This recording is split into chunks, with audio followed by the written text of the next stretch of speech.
All right, welcome to McGary's House FIghtcast episode 2. This is Ryan. I'm joined by... My name's Jason. And tonight's topic is UFC 249. It is April 15th, and the UFC, as of yesterday, announced that it's back on. Dana White announced it's back on May 9th. That's in a few weeks. Location to be determined. I'll just start with your initial thoughts when you first heard that. I don't know. Like, I'm not surprised that he quickly wanted to. As the world of sports was just talking about the UFC, Dana White. Like, now's the time to strike when the iron's hot.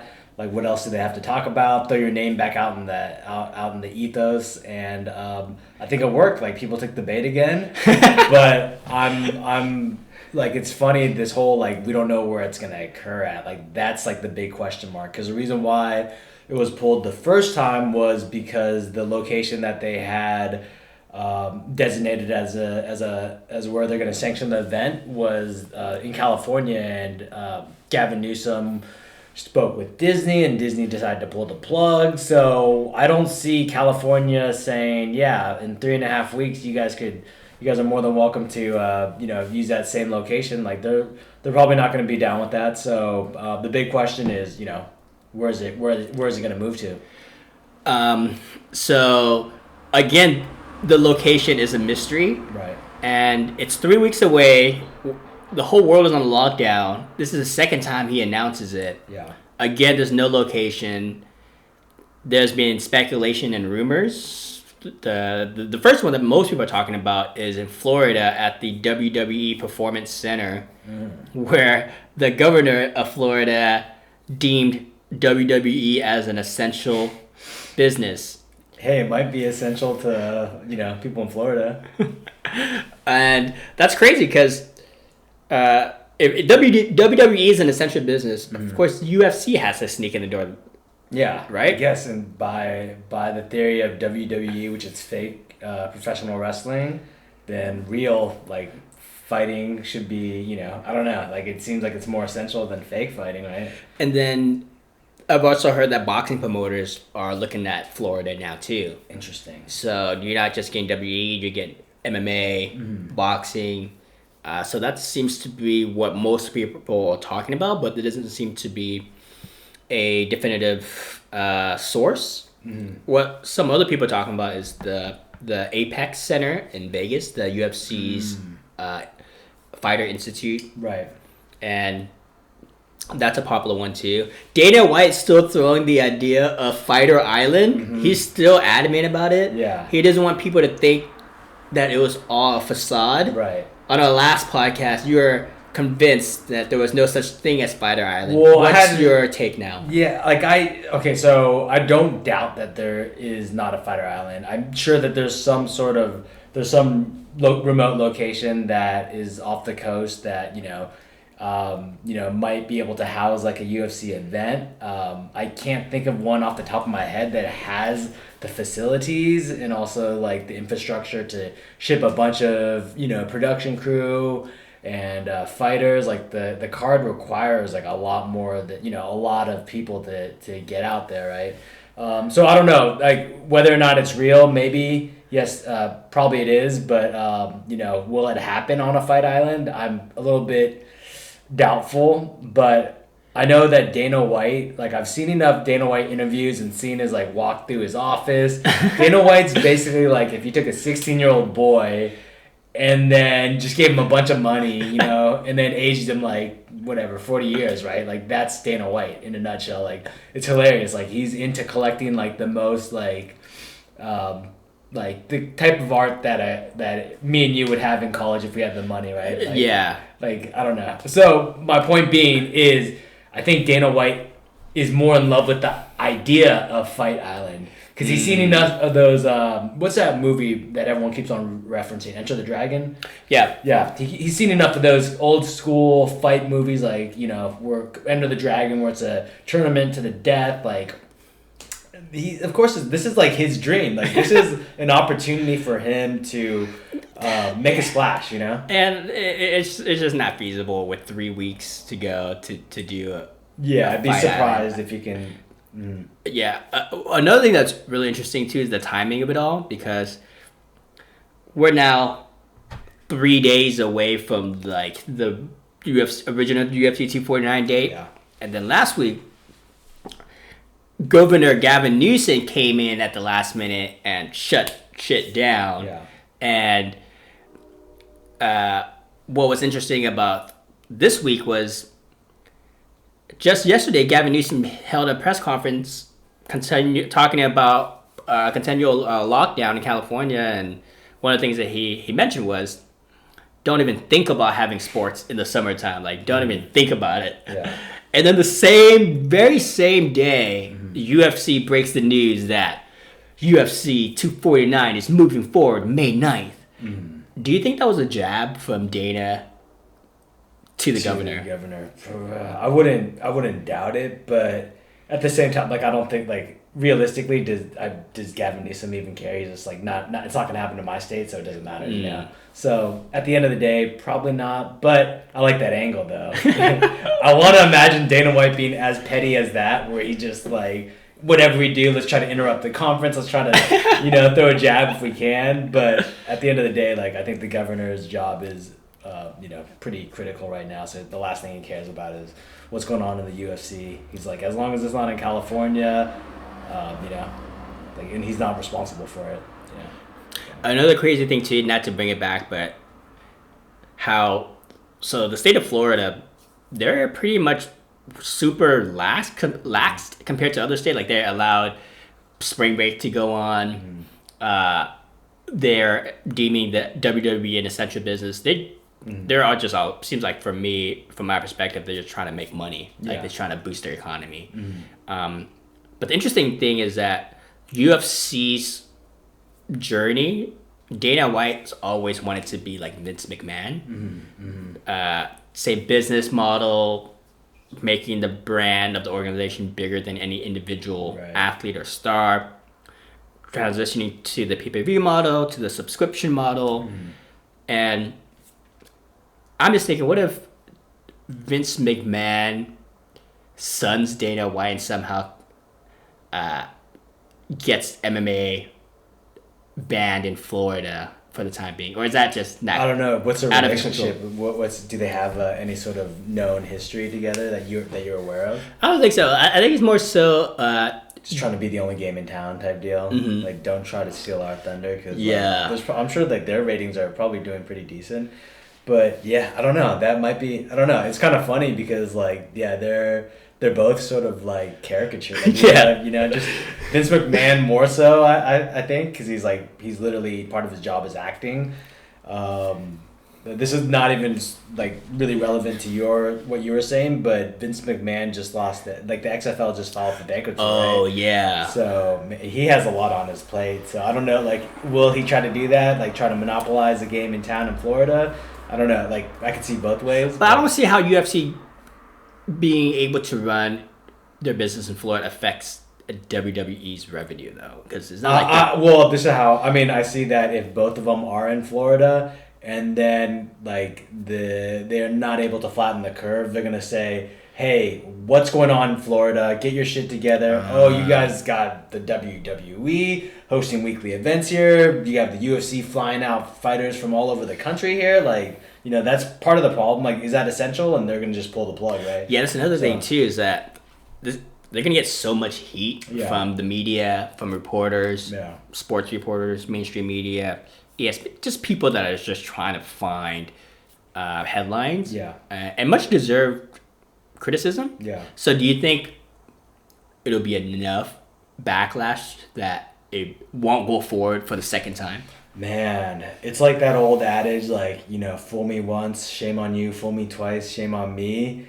So with that said, like, part of me is sort of, I'm holding off reservations for, this is actually a concrete deal. My understanding is, as of today, no fighter has actually signed any paperwork.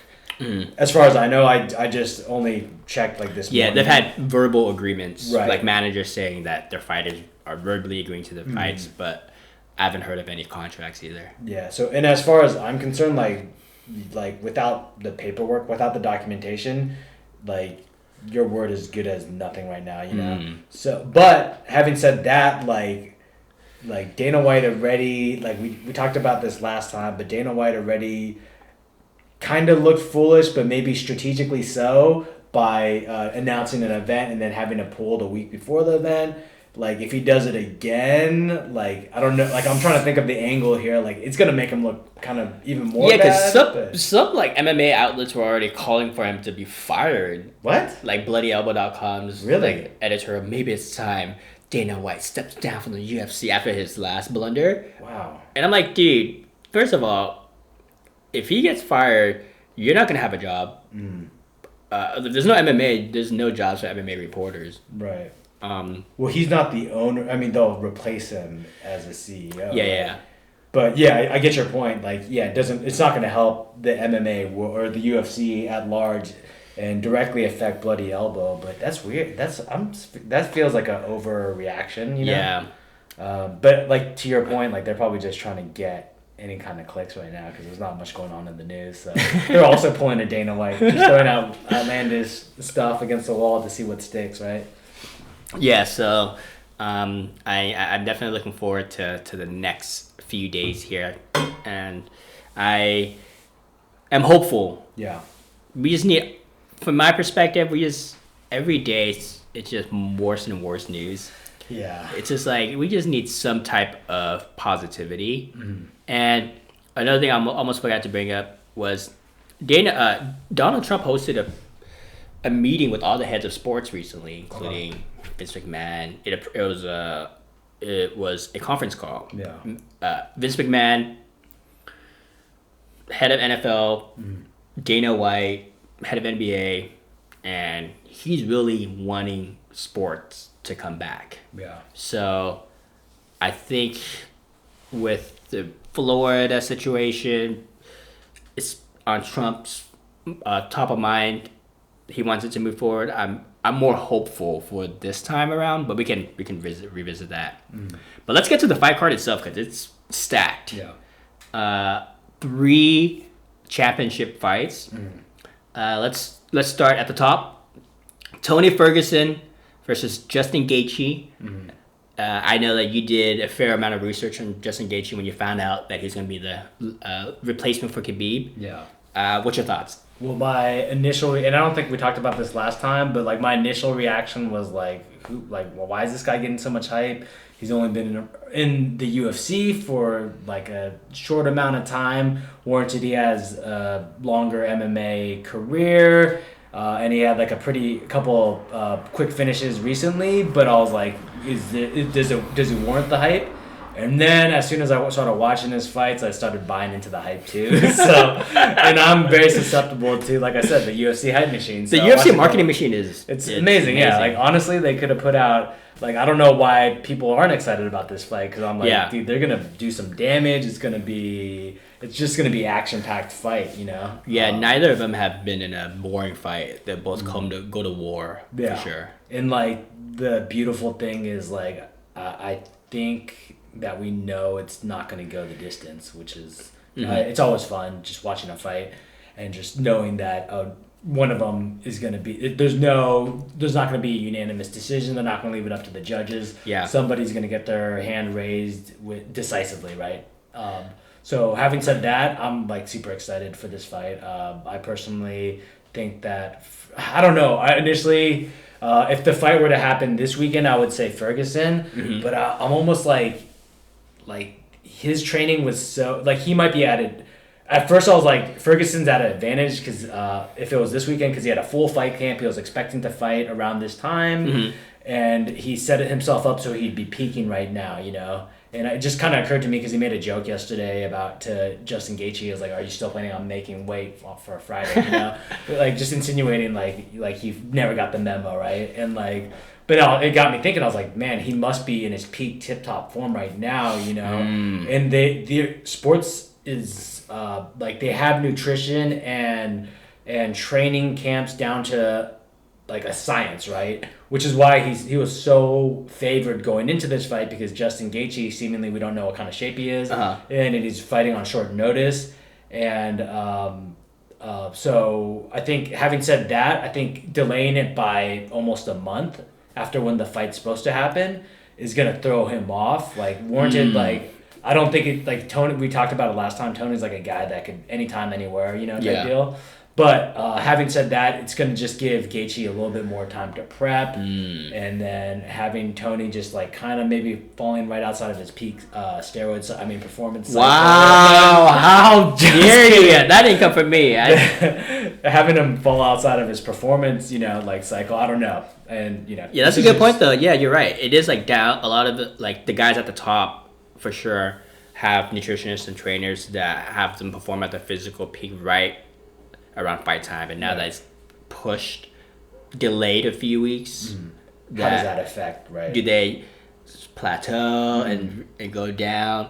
And yeah, it definitely gives Gaethje more time now to prepare. Yeah. But I think if you look at it skill for skill, Gaethje is such a dynamic and violent fighter, but how he has shown that he's either empties the clip and takes you out, or he gets taken out. Right. And if he can't empty the clip on Tony early in the fight, then as the fight goes on, it's Tony's game. And just with Tony's last 10 performances, there's nothing that showed me that Tony can't handle the onslaught from Gaethje. So I'm gonna go with Tony. Late finish, third or fourth round TKO or submission. Okay, interesting. I don't know, but I slightly lean Tony. But I think it's gonna be a definitely before 2.5 rounds is so probably early third round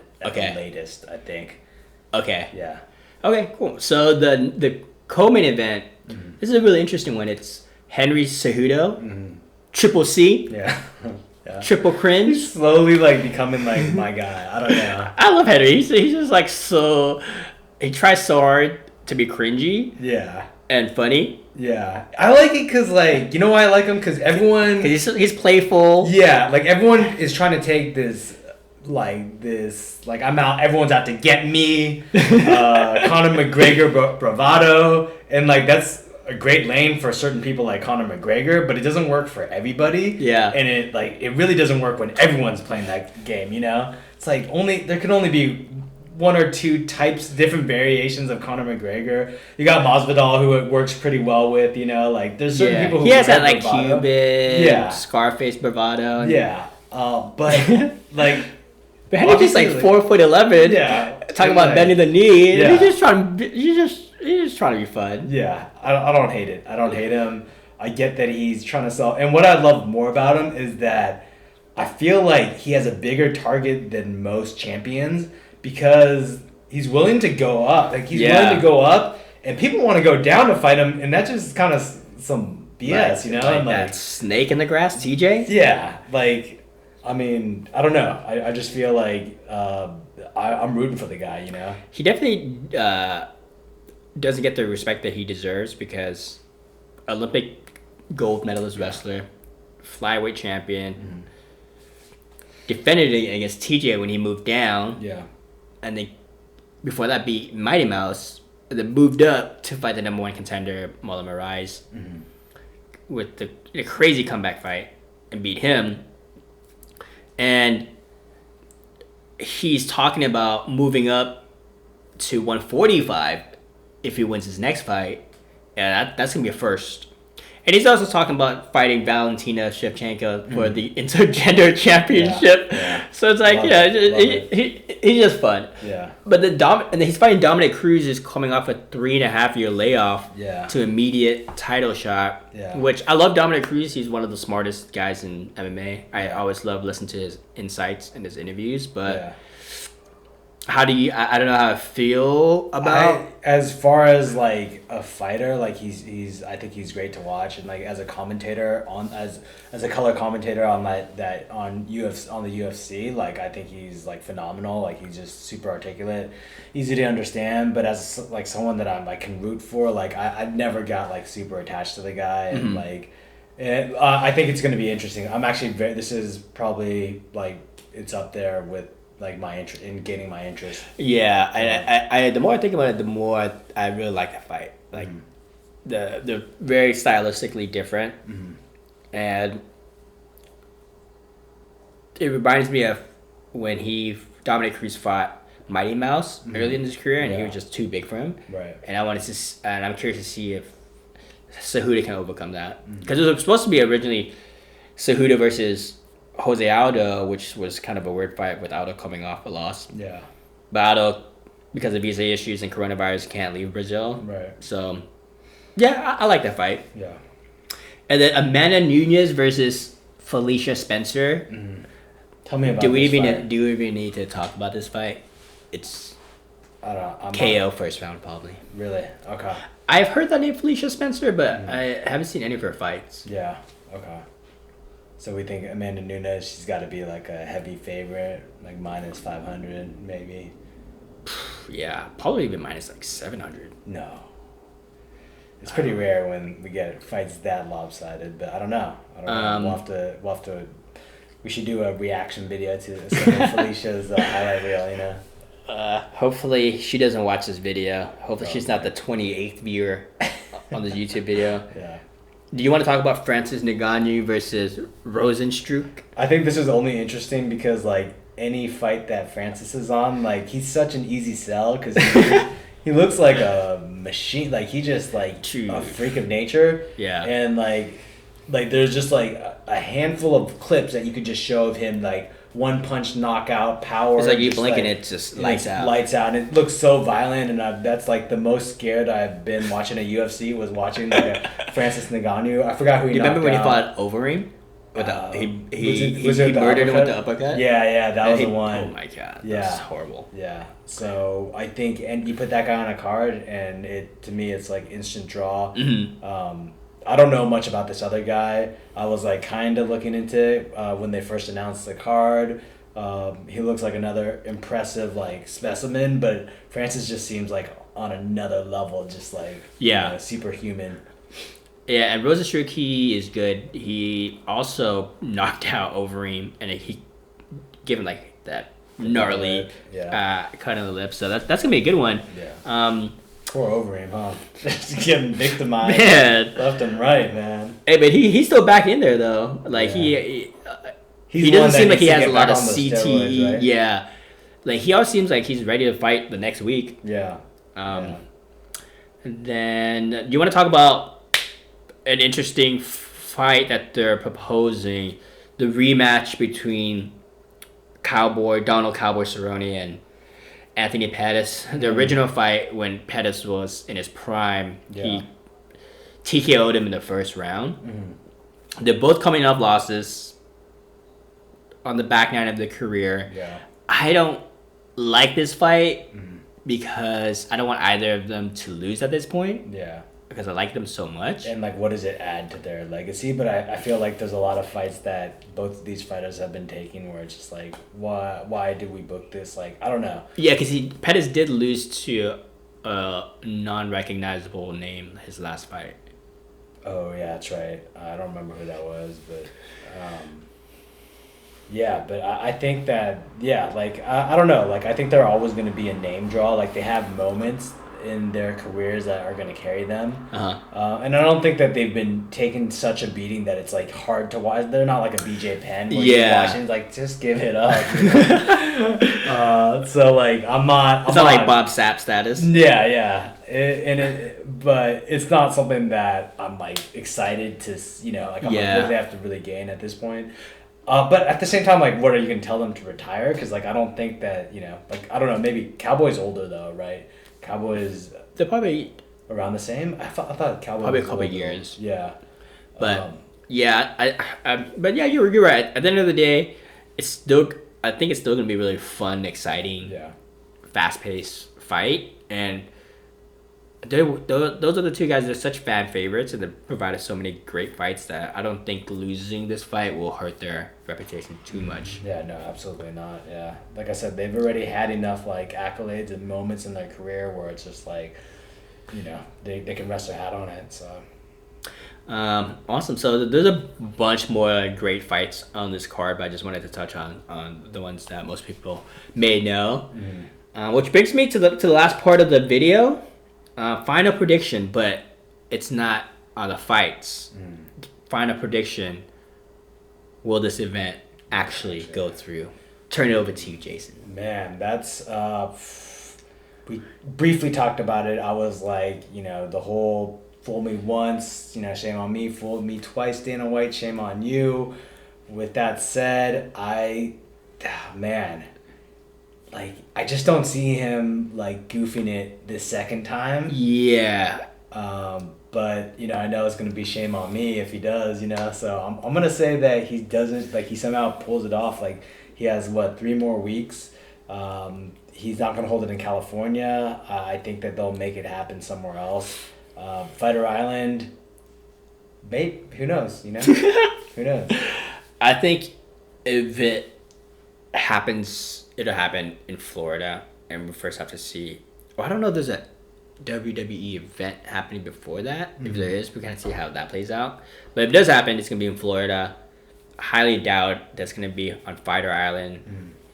My head says, I don't know if it's gonna go, but my heart says I need it to go on. Yeah, no, I'm in the same boat. Like, I'm like, part of me is just like, I'm itching for some sort of something just to bring back a little bit of normalcy, and but the other part of me is like, I'm okay with if everyone just shelters in place for at least like a solid, whatever long it takes for us to be like, okay, we're over that. We are able to like get this all controlled, So, and if that means like hosting some random event, like a non-essential UFC fight, then, what if it takes the UFC to convince the entire nation to stay at home until May 9th? Yeah. Just so that they can watch it. Like, if you guys are good, you guys can get this fight. It's like parents telling their kids. Yeah. Okay, awesome. Well, that wraps up. Oh, I do think that the fight, and this might be wishful thinking, but if the UFC really wants to make a splash, make the fight free and put it on TV like ESPN, but try to, obviously you're getting ad revenue for that. Try to work out a deal with the network. I don't know how any of this works. And then donate part of the proceeds to like first responders, and then it's like a win-win-win, like good press, good goodwill, Well, instead of paying the fighters in cash, pay them in hospital masks. There you go. That's another thing. Yeah, I don't know. No, yeah, just have like Lysol, like the sponsors be like Lysol, N95 masks. Yeah. Charmin. Yeah. Alcohol, hand sanitizer company. Purell. Yeah, Purell. Just all those spices. Yeah. And then after each round, like, you'll have somebody going in there with a Swiffer, just Swiffer the mats, Would it be like the referee holding up a temperature check on the forehead between rounds? Yeah. All of that. I can see that. Well, thanks everybody for tuning in for episode 2 of McGary's House FIghtcast. Again, this is Ryan. And Jason. And we will see you next time. Like, comment, subscribe. Thank you.